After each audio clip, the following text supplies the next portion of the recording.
श्री श्री विपिन बिहारी जीउंकर नूतन मंदिर प्रतिष्ठा उत्सव अनुष्ठित होई जाइछि। ढेंकानाल जिला कामाख्यानगर ब्लॉक मोहुलपाल ग्राम में विपिन बिहारी जीउंकर नूतन मंदिर प्रतिष्ठा उत्सव महाआडंबर रे अनुष्ठित होई जाइछि। सोमवार एही उत्सव रे सकाळ 7टारे प्रथमे नदी पानी आनी संकीर्तन और विराट शोभायात्रा रे कलश यात्रा करी विपिन बिहारी जीउंक प्रांगण को आसीथिले कलशधारी। घट स्थापन पूर्वक सर्वदेवादेवी आवाहन पूर्वक यज्ञ आरंभ करा जायथिला। वैदिक ब्राह्मण परिषद ओडिशा ढेंकानाल जिल्लार प्रभारी पंडित अमरेंद्र नंद महोदय तत्वावधान रे प्रतिष्ठा कार्य सुचारू रूपे संपादन होइथिला बोली पंडित चित्तरंजन मिश्र वैदिक ब्राह्मण परिषद ओडिशार जुग्म संपादक मत प्रकाश करिथिले। अपराह्न शताधिक श्रद्धालु माने प्रसाद सेवन करथिले। नाम संकीर्तन रे पूरा परिवेश विपिन बिहारी जीउंक प्रांगणर प्रकंपित होइथिला। गरुडंक नूतन विग्रह प्राण प्रतिष्ठा परे विश्वर कल्याण कामना करी पूर्णाहुति करा जायथिला। वेद पाठ करी स्वतंत्र आध्यात्मिक परिवेश सृष्टि करथिले पंडित विष्णु चरण आचार्य एवं पंडित गौरांग चरण मिश्र। एही उत्सव महाआडंबर रे पालित हेबा सहित विभिन्न स्थानरू लोकमाने जोग देइथिले। एथि सहित बहु मान्यगण्य व्यक्ति कार्यक्रम रे जोग देई प्रभु विपिन बिहारी देव तथा यज्ञ नारायण का आशीर्वाद कामना करथिले। एठारे मंदिर परिचालना कमिटी समेत ग्रामवासी माने उपस्थित थिले। ढेंकानाल अक्षय कुमार नंदन स्वतंत्र रिपोर्ट ढेंकानाल न्यूज। अपन परिचय? मोर नाम होते अमरेंद्र नंद शर्मा। ढेंकानाल सती शासन अंतर्गत ब्रजबिहारीपुर शासन जोरंदा। आज जो विपिन बिहारी मठरे आज जो ठाकुर नुआ मंदिर प्रतिष्ठा करागला कौन कौन पूजा पद्धति है कि भाव कृष्णाय वासुदेवाय हरये परमात्मने ये सब जो श्लोकटी अच्छी ये श्लोकटीर महत्व बहुत से मु अंतर भितर भाविली जिते ग्रामवासी ठिकार जा मो पाखे पहुँचले जे आज्ञा एमती बहुत दिन मंदिर गोटे आमर थिला आमे किछि करि पारनथिले प्रभुंकर कृपा भी हेई नथिला। बहुत चेष्टा आम मंदिर नवीन करिचु से आपन को निमंत्रण करके आसचु आचार्य भाव में यज्ञ करके आमको प्रतिष्ठा करके देवे बोली बहुत किसी कथा ये ग्रामवासी पाखे मु कथबार्ता भी हेली बहुत आनंद मुखर आनंदित से माने बहुत 5-7 जन जाइथिले आउ इमाने भी इति आनंदित ये माने ठाकुरंकर कार्य करिया पई जे मु भी निजे प्रकाश करि पारनु एते आनंदित से हिचंती सेथिपई मते तांकर जो अंतर भावटा मते एते भाव विहल करि पकेला जे जहाँ भी हो मु जाई करके आसी बोली चिंता कली।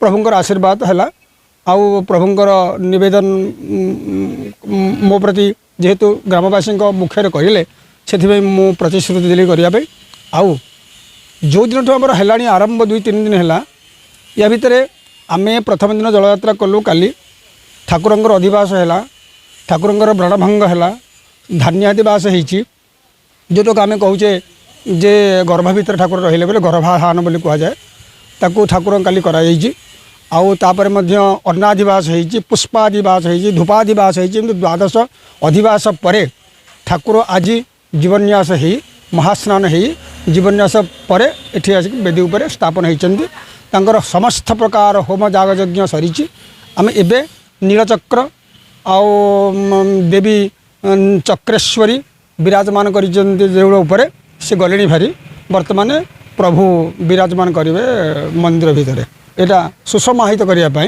ग्रामवासी मत दायित्व देते मु वर्तमान शेष पर्यायर आसी पहुँची।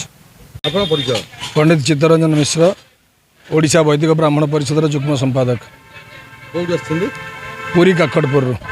कौन कहे आज जो ये 150 वर्षर ये अनुष्ठान मंदिर चलता ये प्रभु आसी वृंदावन रु आज बहुत आनंद लगुच गाँ उत्सवमुख रही आज आपण हाथ में ये अनुष्ठान आज नुआ जीवन पाई कौन कहे कृष्णस्तदीय बद पंकज पिंजरांदे अद्वैव विशतु मे मानसराज हंस प्राण प्रयाण समये कपवात पित्यै कंठावरोधन विधौ स्मरणं कृतस्ते से विपिन बिहारी देवंकर आशीर्वाद दीर्घ ये आम जहाँ शुणा पाइलु दीर्घ 150 वर्ष ये अनुष्ठान श्री विपिन बिहारी देव एवं वन बिहारी देवंकर आशीर्वाद आम सेवा कर सुजोग लाभ करूँ। यही प्रतिष्ठा समय आम अनुभव कर प्रकृत ठाकुर कि महिमा कौ भाई भाग आपने देखिथे 2 दिन धरी वर्षा लगी रही है किंतु ठाकुर जब जलयात्रा आरंभ होगा प्रकृत वरुण देवन को आवाहन करागला वरुण देवता आसी यज्ञ मंडप को वर्षा होना कौन प्रकार असुविधा होना बर्तमान सुधा सब ठीक ठाक चली विशेष भाव में आम अनुष्ठान जे मुख्य आचार्य पंडित अमरेन्द्र नंद तत्वावधान जो प्रतिष्ठा कार्य चली समस्त को धन्यवाद देवी। विशेष भाव में ग्रामवासी को साधुवाद ज्ञापन करी जे 150 वर्षर ये पुराणा ऐतिह्य को पुनर्जीवित कर साधुवाद। जय जगन्नाथ। कौन परिचय? मु संतोष कुमार मिश्र ए मोहलपाड़ा ग्रामर बासिंदा। आमर जेजापा एठारे पूजा करुले बापा मंदिर पूजा करते आम जाचु शुणीचु जे पाखापाखि 150 वर्षर ये मंदिर एवं ए मंदिर प्रथमे जहाँ गोटे छोट घरे पूजा पाते एवं जहाँ भी होती आज ये आम ग्रामवासी तरफ आम बहुत खुशी अच्छु कारण ए मंदिर आज आम गोटे संपूर्ण मंदिर रूपे ठाकुर आज मंदिर को विराजमान करमर ग्रामवासी संपूर्ण सहयोग रही आज एठारे समस्ते मिलित भाव में ठाकुर ये जो यज्ञ पूजा सहयोग कर प्रसाद सेवन में सहयोग करपाखापाखि 1000 भक्त आज प्रसाद सेवन करें आम श्री श्री ठाकुर विपिन बिहारी निकट में यही नवेदन करुँ कृपा रहू यही भाव में आम कार्य को संपादन करम ग्रामवासी तथा ग्रामर संपादक आम ग्रामर सभापति समस्त सहयोग रहू एवं ठाकुर कृपा सब आम ग्राम प्रति रही था। धन्यवाद।